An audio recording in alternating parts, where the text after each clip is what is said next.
Well, in the meantime, as we wait for folks to come on in, welcome to the webinar on trauma-informed practices. This is the 6th in this series, and this one is on what can we do tomorrow. By the way, the recordings for the last 3 or 4 are on our event page. So if you're interested in seeing them, I will put the link in the chat so you can see some of Addie's other work through this series if you weren't able to tune in then. But today we'll focus on what you can do tomorrow. Before we get to that, just wanted to bring up that this Friday starts April and Child Abuse Prevention Month. We kind of kick it off. Alaska Children's Trust, of course, our mission is to prevent child abuse and neglect. And so we kick off the month with Go Blue Day on Friday. It's where you wear blue, you eat blue food, well, in the case of some of the people at ACT, you wear a ginormous blue dinosaur costume, however you want to make the the raising awareness of child abuse and neglect happen in your community. There's tons of ways to do it. We also have 2 live events on Friday, one at the Fairview Indoor Playground, the new accessible indoor playground in Anchorage, and one at the Anchorage Museum for First Friday, since there's free admission that night. And we'll be doing some plant potting for kiddos and families, some coloring books and different like strengthening families focused activities. So if you're in Anchorage and you're free, come on down. If you're not in Anchorage, I know there's events going on in Fairbanks on Friday, Nenana, there's kind of just statewide. We've had a lot of interest this year, a lot of people interested in participating. We do have these 4 webinar opportunities as well. We have the first one will be this child sexual abuse prevention webinar. We're offering it at 2 different times. A noon, a lunchtime session, as well as one at night on a Sunday, so that parents can, we can hopefully appeal to a lot of parents. We have an OCS, the OCS team, the intake team joining us to talk about what happens after you make a report with OCS and that whole process. And then we have online safety for youth, where the FBI will be joining us to talk about best practices as a caregiver, as a parent or caregiver on keeping your youth safe online. And then at the end of the month, to just really end Child Abuse Prevention Month with hope, we're introducing healthy outcomes from positive experiences. In the past, you may have heard of ACEs. Those are adverse childhood experiences. They have very detrimental effects on both physical health and mental health. But now there's a lot of studies going on with positive childhood experiences, how these positive childhood experiences can mitigate and just really just get rid of the impacts from a lot of the ACEs that they've been studying for a long time. So we'll have all of these. I'll put the link in the chat so you can register, but we will get to the heart of today. A few things about the meeting in general. I see you're all on mute. Thank you so much. There are a few opportunities for questions and comments. If you at any point have any questions that we're not addressing or any comments you'd like to add, we love participation. Feel free to use the chat box. I'll be checking it out and monitoring it over the course of the webinar. And then later, this recording will be available on our YouTube page with all of the other recordings from the past webinars and also on our event page. And last but not least, if you haven't joined our listserv, I don't know how you found out about this event, but join our listserv so you can get future webinar opportunities like this for your organization or for your family. We do a lot, especially throughout the next month. There's a lot going on. And last but not least, welcome to Addie. Thank you so much for sticking with us throughout these 6 sessions. Your wisdom has just really helped expand our worldview. I can say for myself, especially one of the last sessions about making trauma-informed spaces, that was really impactful for me. So if you'd like to learn more about Addie, this bio is also on our event page, and I will stop sharing and let her take it away. Great, thank you very much, Kayla, and welcome everybody. Just take a moment here to share my screen, hopefully get the right thing up. Okay, slideshow, and we'll start at the beginning. All right, wonderful. Well, thanks again, Kayla, and welcome to everybody. And yes, we're here for the 6th in this series of looking at implementing different trauma-informed practices in your workplaces, and I suppose really in our lives as well. So as we're here at for the last one, we're kind of going to wrap it up with thinking about and conceiving of, okay, what can we, or what can I do tomorrow? What's some ways to kind of spring into immediate action? In many ways, the very fact, right, that you're here means you're already, you're already doing it. You're already engaged in that kind of hopeful action. And so it's really about keeping that momentum going and sustaining the process. But hopefully there'll be some tips here in the next 45 or 50 minutes or so. I have come to find that, even though I do it before every webinar, it's a combo of putting slides in and pulling slides out, and no matter what way I do it, I always seem to be tight on time. So we will be moving fairly quickly, but please, do put comments and questions in chat, and I will try my very best to remember to slow down and to get feedback and comments and ideas and questions from you. This is the type of webinar that I'd really love to do in an interactive way so that we can all share ideas. But at the same time, I don't want to spring that on anybody when you're not expecting it in the middle of your lunchtime. I would encourage you, if you can, to maybe grab a pen and paper, because there are a couple of times I'll ask reflective questions, or for you to think of ideas that you can or cannot share. That's okay, but it might be a good idea to have pen and paper. Other than that, I know Kayla reminded everybody to mute their mics when you're not speaking. You can feel free to unmute at any time and just jump in with a question or a comment. And again, from my perspective, whatever is comfortable for you vis-a-vis webcam. It's always nice to to be able to see people, but I also understand Zoom fatigue, and also understand that people are often multitasking, or different things are going on. So whatever is comfortable for you. All right. Well, with that said, any questions or comments before we kind of dig into this?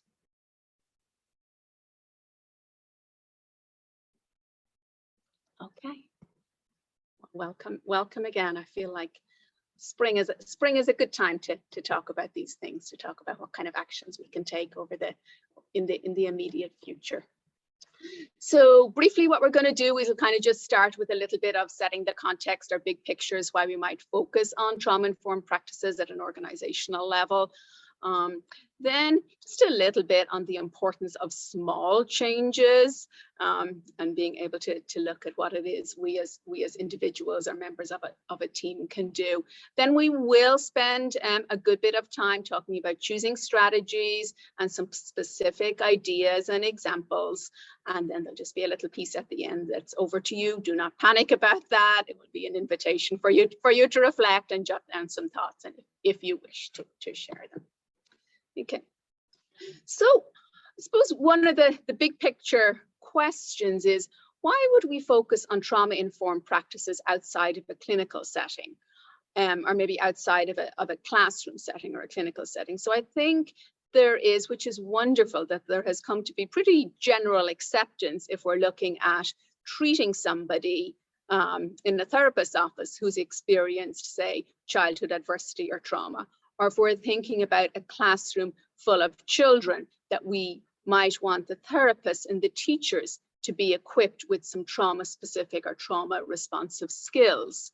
What we want to talk about too is, well, why do we want to focus on these things outside that very narrow clinical or educational setting?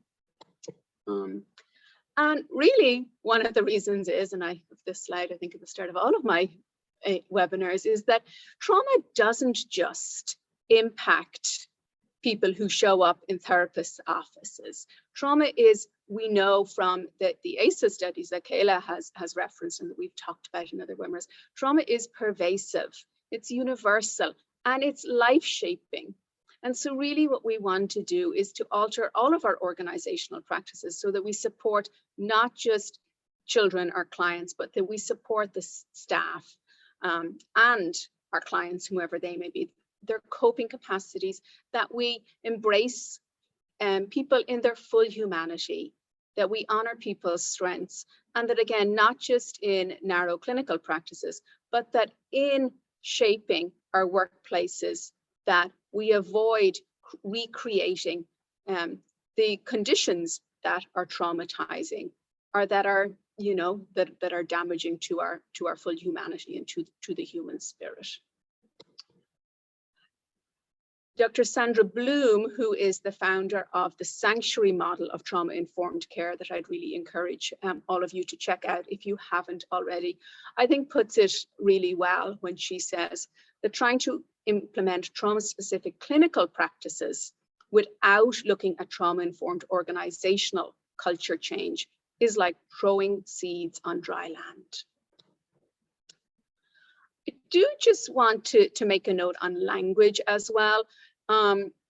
Throughout today, I would probably mostly say trauma-informed, but really I want you to, when you hear that, to translate that into whatever compatible value and languages make sense for you in the work that you do. So it might be that that's, you want to think more about trauma-informed doesn't sit right for me. I want us to be responsive to trauma.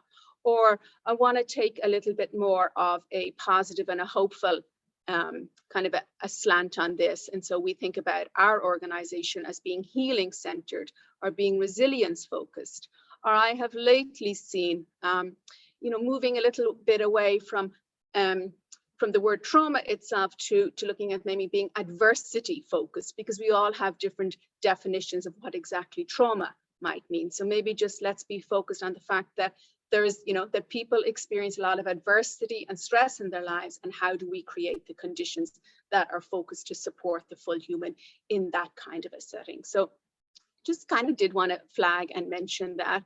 And I also think it's important because I have seen many organizations use sort of taglines and use the language trauma informed or trauma responsive without necessarily walking the walk. And I've also seen individuals, groups, teams, and organizations where maybe this type of language is outside of what they may use, and yet you can walk into a place, right? And it just feels different. You're saying, these people have all of the values and the practices that are responsive with trauma-informed organizational culture. They might not be using the language, but the values and the culture are there. So I don't want us to get too hung up on language today.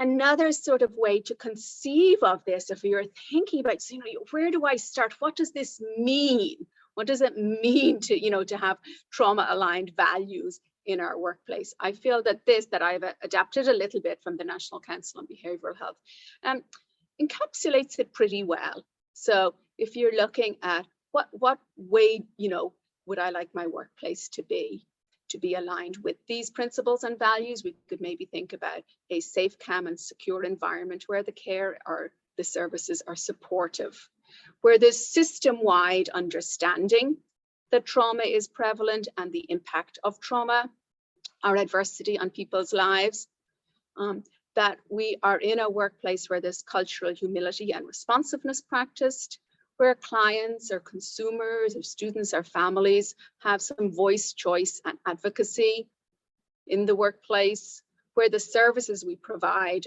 are recovery focused and are driven by clients or consumers, and also are specific to trauma, so are suitable for the individuals that we're serving. And that the relationships that we foster within our organization are healing, hopeful, honest, and trusting. So I think that's a nice way to conceive of this.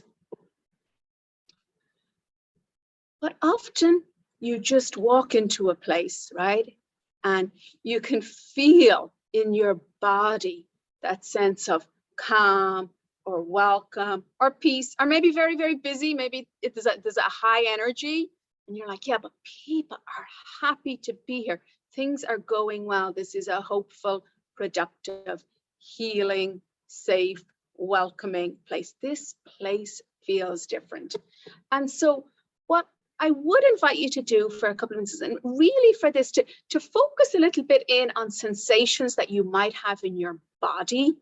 All right, so not so much that this thing is going to be written on the wall or I'm going to be paid X amount of dollars, but how will you know that there's been positive trauma-informed change in your organization? And maybe even lower or close your eyes and just ask yourself the question up here. What might look, feel, or sound different about the place, or maybe even inside your own body as you imagine yourself walking in, the door to your office, or walking through your, walking from your kitchen to your living room or bedroom, as the case may be, and opening up your laptop. What might look, feel, or sound different? And so I'm going to pause here for just about 90 seconds to just invite you to kind of engage in that as a thought experiment and jot down some ideas.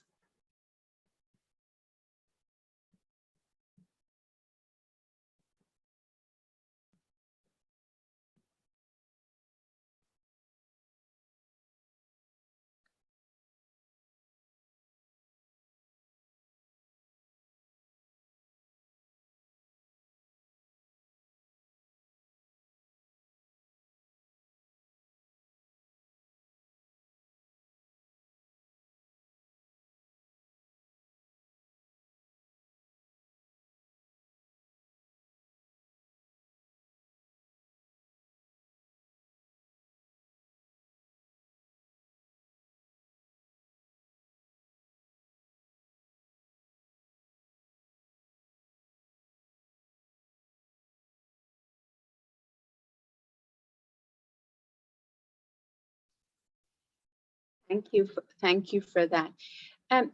Is there anybody who is willing, either in chat or by unmuting your mics, to share with the group something that you jotted down or something that came to you?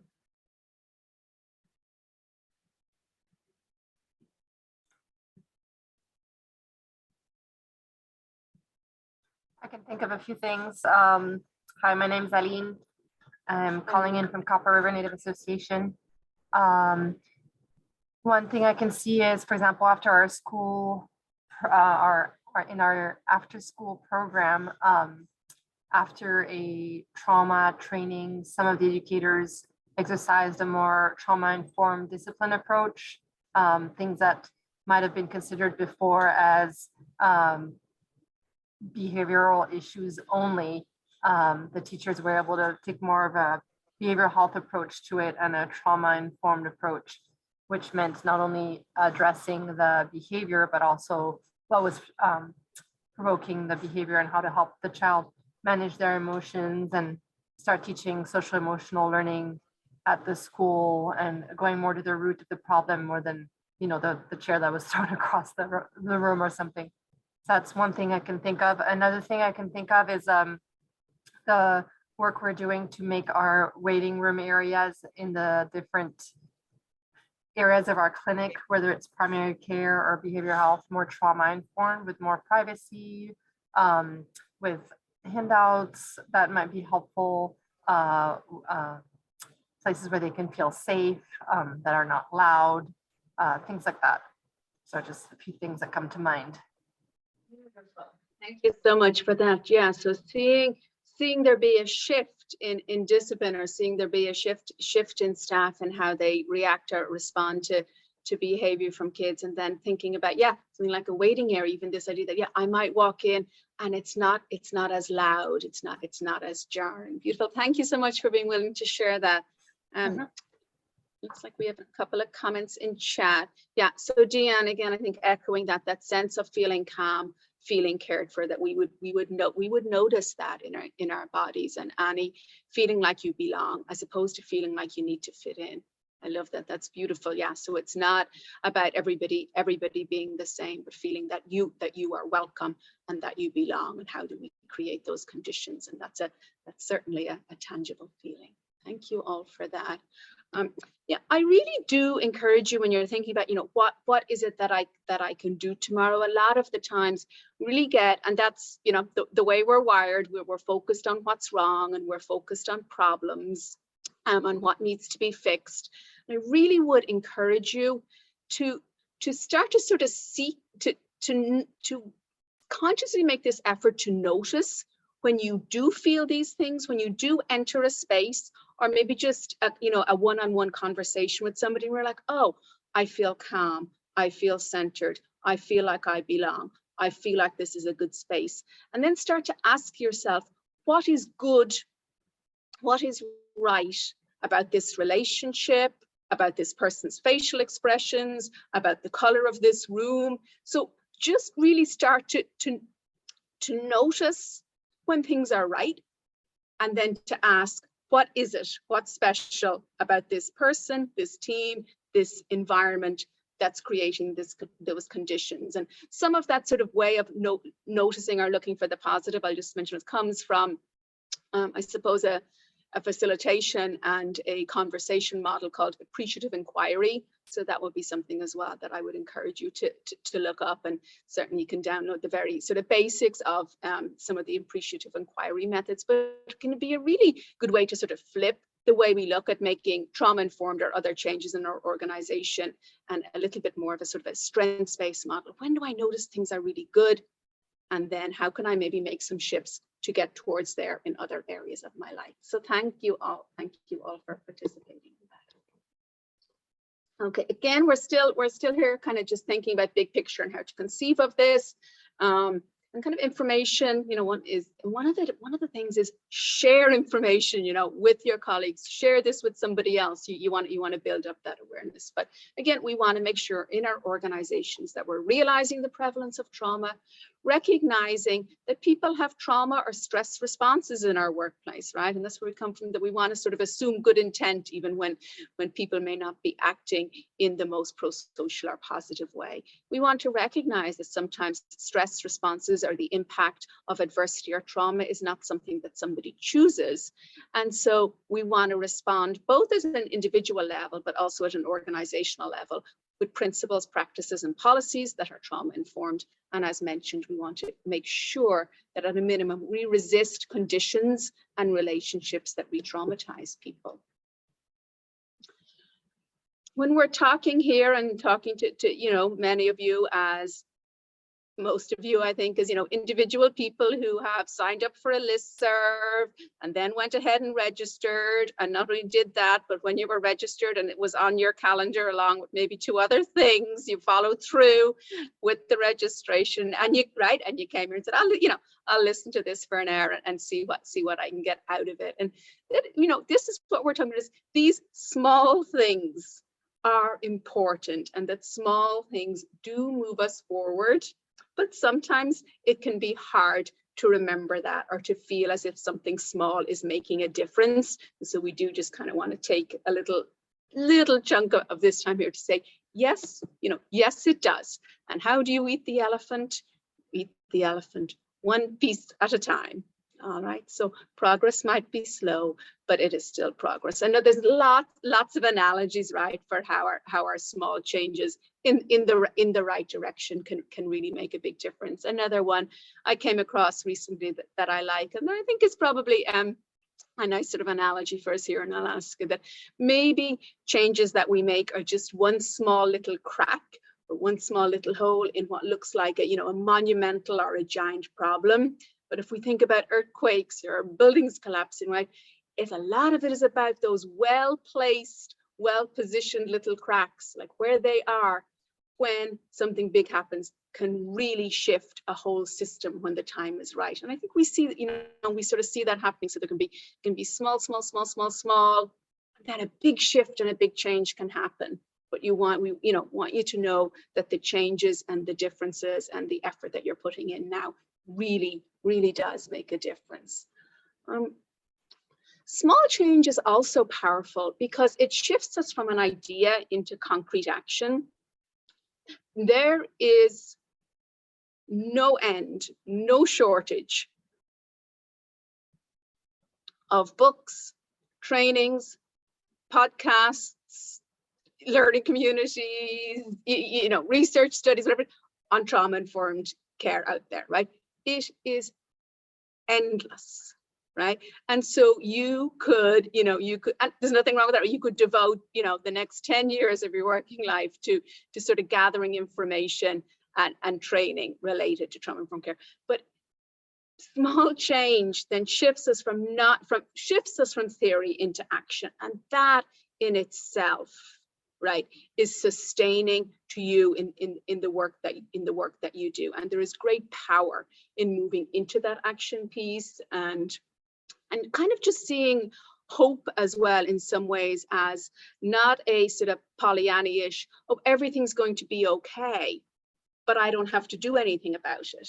Hope I conceive of as a more sort of an action verb. Everything's going to be okay, but heck, there's a lot of work to be done so that everything will be okay.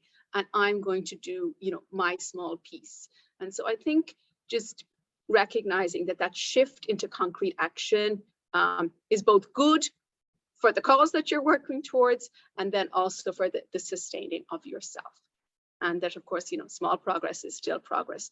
We also know from research that when people are asked about their best day at work, or to recall best moments or highlights at work, they are times when they're able to say, when I left today, or when, you know, I felt that we had moved forward and made progress. And so that applies to all of you, and as well as that anybody else that's in your team or that you work with. So how do we continue to create moments ourselves, and then for anybody else around us within our day, where there is some forward progress? And so that's, you know, why these small and concrete actions as well become very important. We know rates of burnout, rates of burnout are high, rates of staff retention are low in many of the, you know, many of the workplaces that you're working in. So these, having an action focused environment can be really helpful. And again, this sort of reminder here that, you know, there's never going to be the perfect time. We're never going to have all the information. We're never going to have everything else off our to-do list. So the time is always now. Okay. We are moving in then to thinking about choosing strategies, or choosing some things that you might say, all right, here's, yeah, I'm ready. I hope you're ready to go now. So what might be some ways that we think about choosing strategies? Okay. And I start off there again with another thought to share, that we only have the time we have, and need to best choose what to do with it.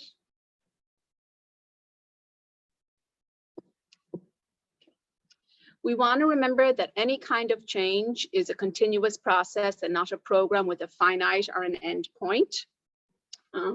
So want to embrace sort of trauma-informed principles that are not really about going it alone, but that are very much about working in collaboration and in concert with other people. We want to think about being growth and strengths-based, and then, you know, not to be afraid to try things out in the real world. Not everything will work. Some things will fail. Some of the things that I'm suggest to you today, you'll be like, oh my gosh, that's so corny, or there's no way that would work here, or, you know, and that's fine, right? Not everything is going to work in every workplace, but more what I'd invite you to do is to think about, is this idea or strategy, is it doable? And is it compatible with my and my organization's values and with the principles of trauma-informed implementation? And if you're like, yeah, then, you know, why not give it a go, or why not tweak it to better, you know, to better suit, you know, your own style, and then give it a go. But testing out in the real world is, you know, is often the only way we're going to figure out if something works or doesn't work for our own group. So that's about, you know, sort of seeing what's possible, and a way to see change in action. So some of you may be in workplaces, right, where there may be, and certainly expect that, other people who are resistant to implementing trauma-informed changes. One of the things you can do there is just call it something else, right? But we do want to be transparent, so be careful around that too. But it may have, you know, and I'm just thinking, like, you might be, you know, talking to a teacher about trauma-informed discipline practices, and you might be seeing a lot of resistance, and then you might have another classroom where a teacher's really willing to try it. And then it works, or it works 50% of the time. And then you might be able to say to teacher A, who was resistant, oh, well, you know, now would you be willing to sit at the back of teacher B's classroom, or have a chat with teacher B, because we now have an example or a view of change in action. And one of the things I've seen in organizations is there being a reluctance to start anything until everybody is online and everybody is in agreement and there's consensus from everybody about moving forward. And sometimes we don't get there. So sometimes we've kind of got to start the change, see that in action, and then more people will join in and will come on board. So just that's, and again, it will work different places, but that is one option, not to wait for everybody to be on board.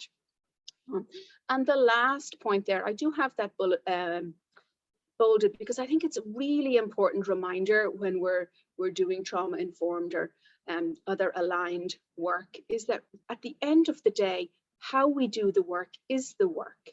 Because trauma-informed work is about being open, being transparent, showing ourselves to be trustworthy, inviting in different voices, practicing humility, recognizing what we don't know, treating people with kindness, being aware of histories and systems of oppression and not ignoring that in the work that we do. So when we look at all of that, if we were, if we were able to hold ourselves to those values and standards every day, the other stuff's going to happen. Eventually the policies will change and the classrooms will change and staff retention will go up. And so it's how we approach and how we do the work is in fact the work and is in fact the end result. So it can take us a long time to get there, but that's what the work is. We're doing it every day, and that is also the product.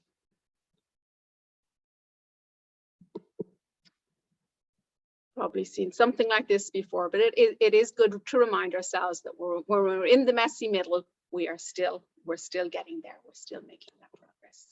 Okay, so these next, I can't remember again now off the top of my head if it's 4 or 5, but these are, again, these are broad as opposed to very specific things, but these are where I would recommend you do focus efforts if you're beginning sort of trauma-informed implementation.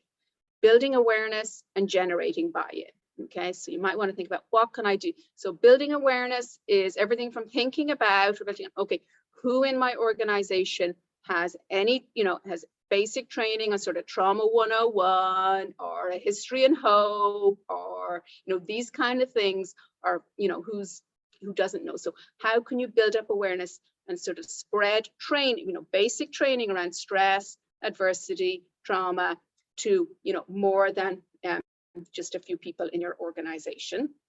And then how do you generate buy-in as well for change practices? So they are 2 areas you want to focus on. And the generating buy-in doesn't have to be with everybody to start with. Okay. Number 2 then, and super important. And again, again, for some of you, this will be something that you have some direct control over, but not for everybody. But for organizations, the next thing you want to focus on is supporting a culture of staff wellness. Okay, I hear this again and again and again. If we are taking care of clients, consumers, the bottom line, family or children, we were not looking after staff. That is not a trauma-informed organization. Anybody in a leadership position will come across as untrustworthy or hypocritical. So if there's a place to start, I truly believe it is paying attention to staff wellness. And there's lots of info out on that. Number 3 is to hire well. If you are in any position to influence hiring in your organization, skills can be taught, but you really want to think about hiring for fit and for values. And so I'd really think about that if you have any decision making at all in hiring. And then this is lastly, I believe, prioritize safety. Okay, when we sort of strip everything away and we sort of ask, what is the opposite of trauma? Really, safety is the opposite of trauma. There's so much more to it, but at the basic level, that is true. And safety is also something that that workplaces, right, are very amenable, very open to listening to and very much recognize that it is a role of the, of the workplace to provide a safe environment and to prioritize safety. So safety is a wonderful place to start, because we can talk really to anybody about, oh, I wanted to talk to you about making sure that our workplace is a safe place. Oh yeah, nobody's really going to argue with that. And everything else, of course, grows from safety. Trust grows from safety. Being able to have difficult conversations grows from safety.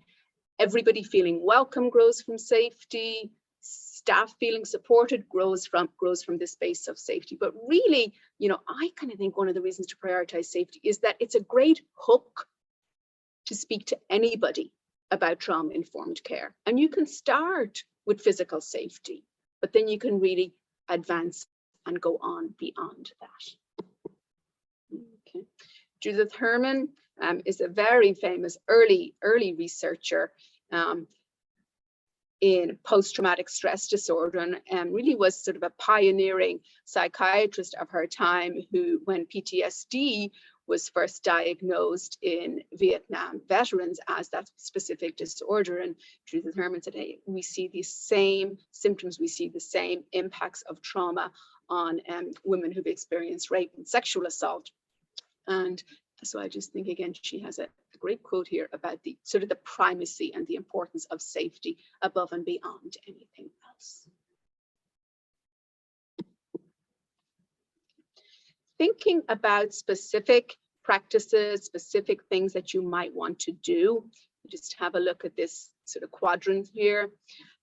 We want to, you kind of want to make sure that you get maximum results for your efforts, and you're not beating your head against the wall. So we kind of want to ask two questions about ideas that you have, and that's, how important is it? So something related to safety, for example, would be very important. And how changeable is it? Okay. And so really what you're looking for is ideas that you can say are both highly important and highly changeable. So they're in that gray quarter. Okay, so what in my workplace is both very important and wouldn't be too difficult to change? And that can be an area where you can think about starting. And so if you think about safety, maybe you just have it, because important things we can miss as well. Maybe it's that, and I'm going to give an example from an organization I used to work with, where we had a lot of Muslim foster parents, and yet I think there was many times where there was pizza parties and the only pizza available was pepperoni pizza, right?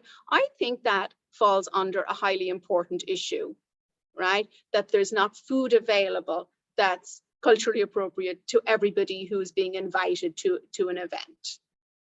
It's also highly changeable as soon as we become aware of it, right?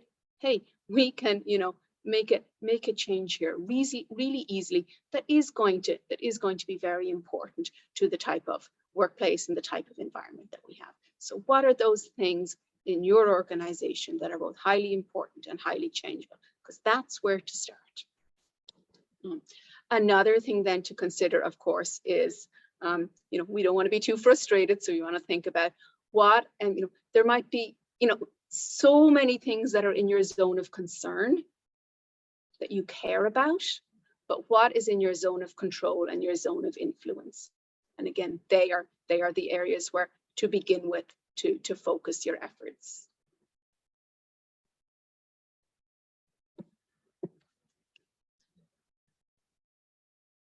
So there's lots of trauma-informed assessments and guides and surveys out there, and I would encourage sort of your thoughtful use of those. It can be really good to have, to say, okay, this is the guide, and I'm kind of going to follow this model to implement some changes or an assessment. And I think that's a really good way to go.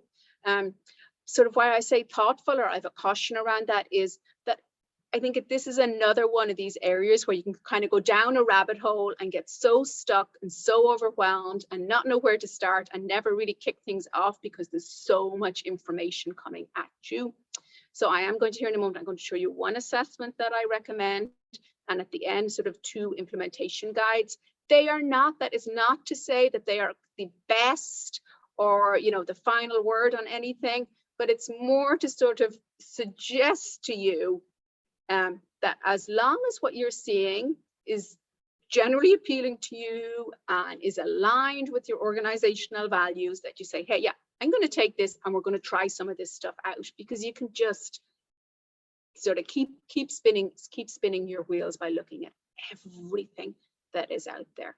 Start with the willing and expect resistance. So again, within your, not everybody's going to say, oh yeah, you know, Deanne, you have these ideas now after I'm gone to this webinar. I'm all gung-ho ready. No, not everybody's going to be. Okay, and people have resistance to change for lots of very good reasons. Some of them trauma related, in fact, some of them not.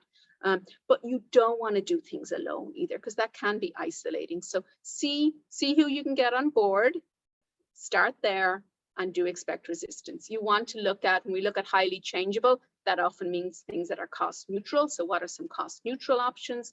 What things are actionable now? And do start small, but persevere with curiosity, hope, and stamina.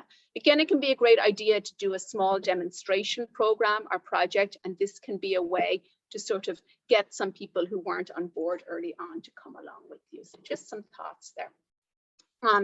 So what I did say, and just so you know, you will all get a PDF of this presentation afterwards. Kayla or Eliza will send that out, as well as some additional resources. So you don't have to remember or jot down all of this. If you were to use one organizational assessment or one sort of guide to say, okay, what might guide us to some first things to do, I would suggest this one from the National Council. And it's not going to give you any sort of a score at the end of it, but it just guides you through questions about the 6 principles of trauma-informed care and how do you think you're doing in each of these areas. And so that can really help with decision making on where to start. So there's lots of others out there, but I did want to suggest just one. I'm going to move into ideas and examples. Again, you're going to see these are all going to seem very small, very non-earth shattering, but remember, these things build on each other. How we do the work is the work, and step by step, right? The culture shifts and changes. To put the world in order, we must first put the nation in order. To put the nation in order, we must first put the family in order. To put the family in order, we must first cultivate our personal life. We must first, I can't see what it says down there. We must first set our hearts right. All right, so that's by Confucius. So that's some pretty old wisdom. All right, and I think if it was true then, it's still true today. Where do we start? We start with ourselves. Some personal practice ideas. Again, these are sort of sort of plucked at random from all the different ideas that that we've gathered and that different people in different workshops have shared too. One thing you might want to do is start by identifying a personal boundary that you want to improve or clarify. For example, you might think about when you check your work email, and you might make a small change around that. You might get a Post-it note and write in big bold letters HALT on it. And every time you start to become dysregulated, you might ask yourself, am I hungry? Am I angry? Am I lonely? Or am I tired? Okay, and build up your own self-awareness that way. You might want to think about the idea of a safety plan as something that's not just for clients receiving clinical services, but something that can help all of us, because we can all become hungry, angry, lonely, or tired, or we can all become dysregulated. What are 5 things that can help you in the moment? Breathing techniques, hand massages, break from Zooms, fresh air, chat with a colleague. Write those down and have them there in what we could call a safety plan or something else. Maybe you're used to meetings with your supervisor if you're lucky enough to have them, because there should be things that are happening, or with a team, but setting the agenda is not your job, okay? But collaboration is a trauma-informed principle and practice. So maybe you make a decision to say, no, I'm going to contribute to the agenda for the next meeting, and that's a personal goal that you'll set. Maybe decide to journal on a question like, how do my values and the organization's values align? Or other things that sort of the key questions around the implementation of trauma-informed principles. Maybe you make it, you decide, oh, I'm going to journal on these kind of things for a few days to help move me into action. Okay. Practicing gratitude is something that I think we hear again and again. Having a gratitude practice or habit somehow built into your life. Again, it's one of those things that, can seem a little corny or a little cheesy, but all of our best thinkers out there, both on trauma-informed and other aligned values and practices, okay, really share how this shifts things at a personal and at an interpersonal level. So do you have a gratitude practice? Can you try it out? And if you try it out, are you willing to try it out for at least 21 days? Because that's kind of what the science and research tells us it takes to develop a habit.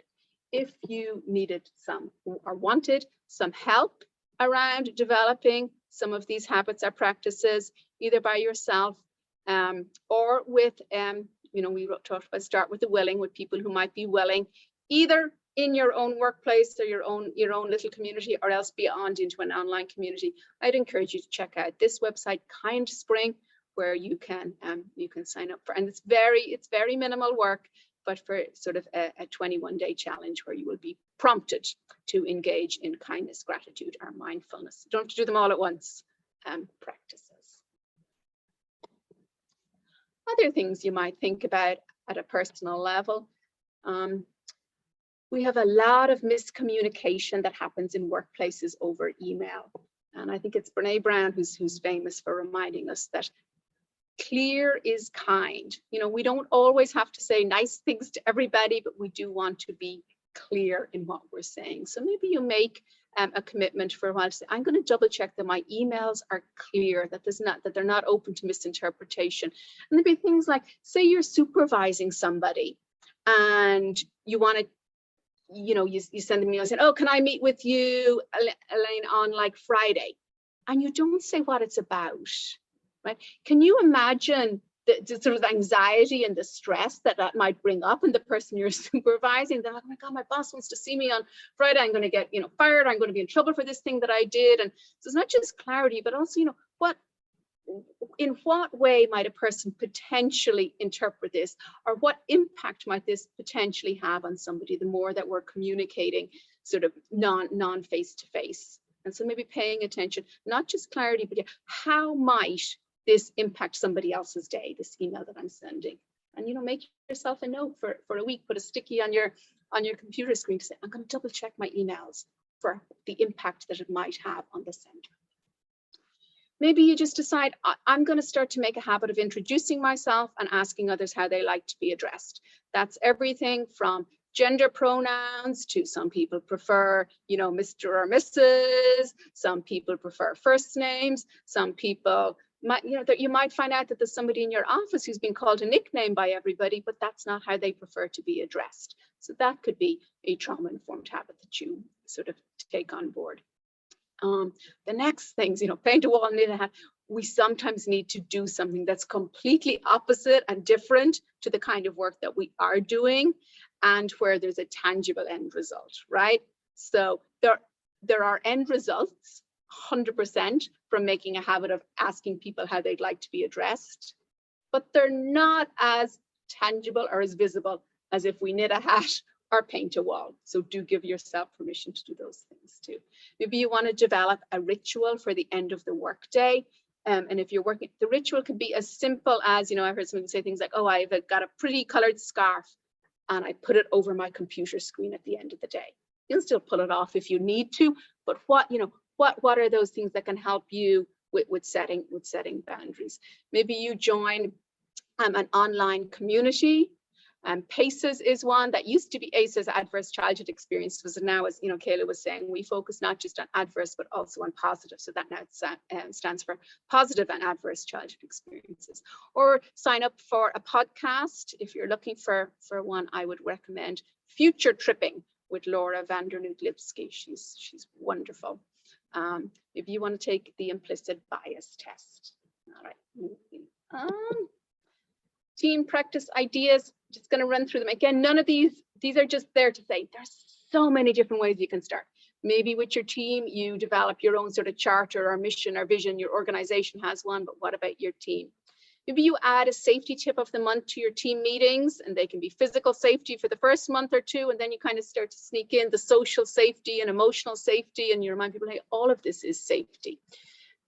Whatever the personal practice ideas you're doing, commit to or decide to share them with each other. Maybe it's time to have a meeting that doesn't have a business agenda. Maybe you want to create some team posters or artwork around trauma-informed work. You want to host a book club, a podcast, or a movie discussion. When we look at regulation as well, we don't just always regulate as individuals, but we co-regulate, right? Even here now, I'm paying attention to, the faces that I can see and the body, and we pick all of that up from each other. So it can be wonderful to do regulation and body-based practices in a group, in whatever way makes sense for you. I would highly encourage you to check out capacitar.org that are really the experts on this, and around the world, really often working with large groups of people. So people like refugees and people in war zones. Capacitar out there teaching large groups of people body-based practices to calm their nervous systems, and then asking them to teach that to each other in communal settings. So I'd really encourage you to check that out. I'm going to invite us now, we are coming close up on time, but I'm going to invite us to do one little regulating or calming practice together. So what I'd invite you to do is remembering, of course, that a long, slow, deep breath is our quickest way to safety and to letting our bodies know that we're safe. And hopefully some of you haven't had your lunch yet, because I'm going to ask you to imagine, to hold up your hands and to imagine that in your hands, you are holding your favorite bowl of soup. That soup is nice and hot. You're holding it in your hands. Okay, so I'm going to invite you to do is, I want you to take a long, deep inhale of that soup. Hold and savor that flavor. Okay, now wait till I tell you, you really want to eat it, but the soup is too hot. So I want you to cool it down with your breath. One long, deep breath.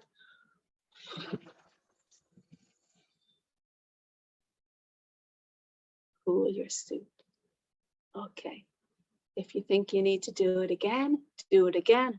Otherwise, your soup is ready. All right. Thank you for participating in that activity with me. On your team, what might you do? You might think about what committees do you have, or your team itself.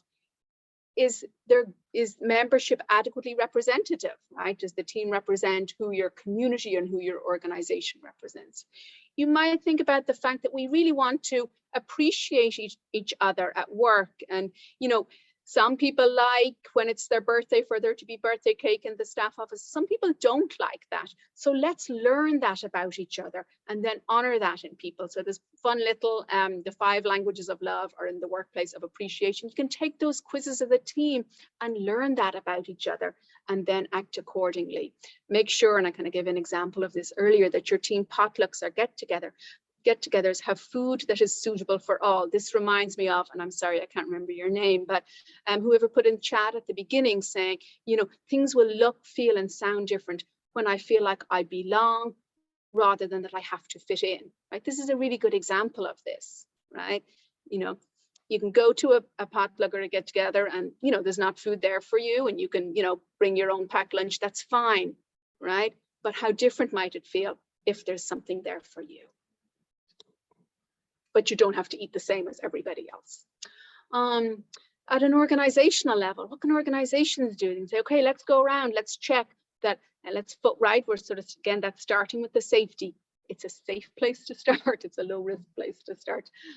Is there adequate lighting in all our areas? Let's do environmental scans for repairs, okay? We talk again about what can look, feel, and sound different. And it's not about having the newest, best designed buildings, but when you go into an environment and there's broken windows that aren't fixed or broken furniture lying around, that does say something about the value sort of that we place on the people in those environments. Think about predictability. Predictability and safety are closely linked. People who've experienced trauma or a lot of stress in their lives, even the stress of the pandemic and the adversity of that, okay, the more predictable things are, the better we're going to be able to do our jobs at work and be calm and centered and regulated. How can work be more predictable? And when it's not going to be predictable, how can people be flagged so that they're ready for that in advance? We think about, we want to think about all levels of the organization being one. So maybe you have staff members who have no idea who your board members are. Introduce them in newsletters and bulletins, build community that way. Consider something that's called recognition preference tools, which is kind of like that, like having a sense of how people like their work to be recognized, how they like family, sort of milestone events to be recognized, because not everybody is the same. And we often have default ways that we recognize people. Caveat, I know small things make a difference. Do not roll out a recognition preference tool and then don't use it. Those kind of things happen, right? Oh, let's ask all the staff how they like to be recognized, but then ignore the information. In that case, you're better doing nothing. Meetings are a great place to make some tweaks and to make some changes tomorrow. If you're responsible for meetings, start to send out agendas in advance. It increases predictability, it builds up trust and transparency, it reduces stress, and invite people to contribute to the agenda. That builds collaboration, mutuality, and lowers our levels of power differences. So even taking that action can make a big difference. Talk to clients about what safety means to them. If you have supervisory meetings where already there is trust established, you can use a tool called the ProQual that you can look up. That can be great in supervisory meetings where there's good trust.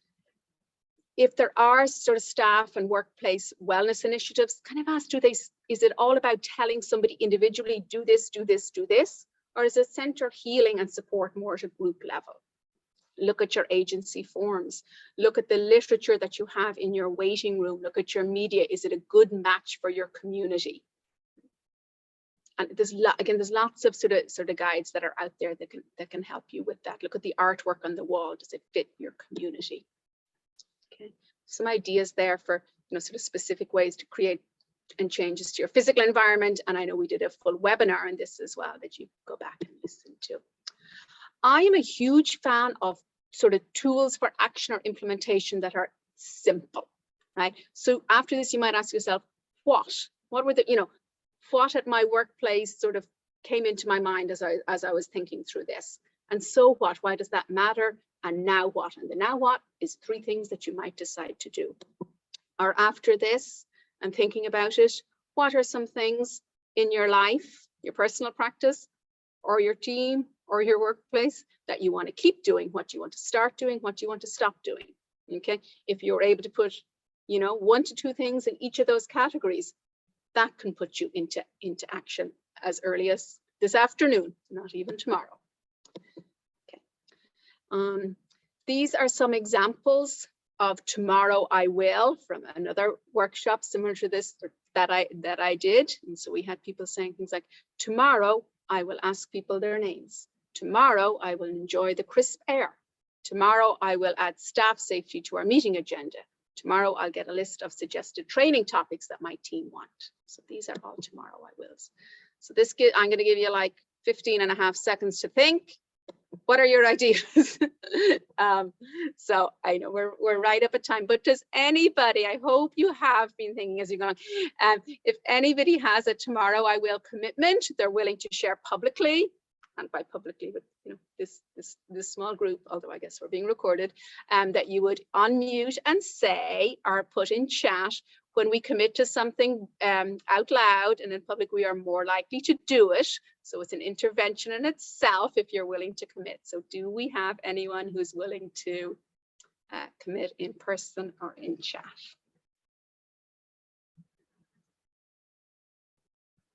To it tomorrow, I will. Oh, Annie has shared tomorrow. I will suggest adding stress continuum conversations to our weekly staff meetings. Thank you.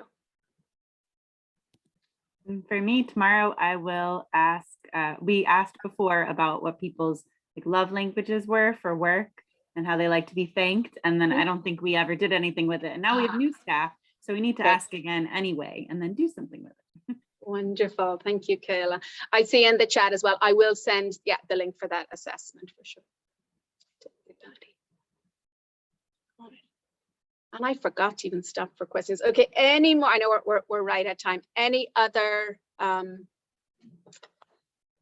commitments? You can put them in chat, or questions or comments. And if you have to jump off, do jump off. I apologize for always running up against the clock.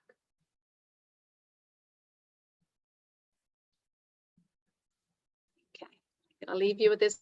Oh, see, there's all those. You'll get those closing thoughts at the end. But there's my closing thought for you.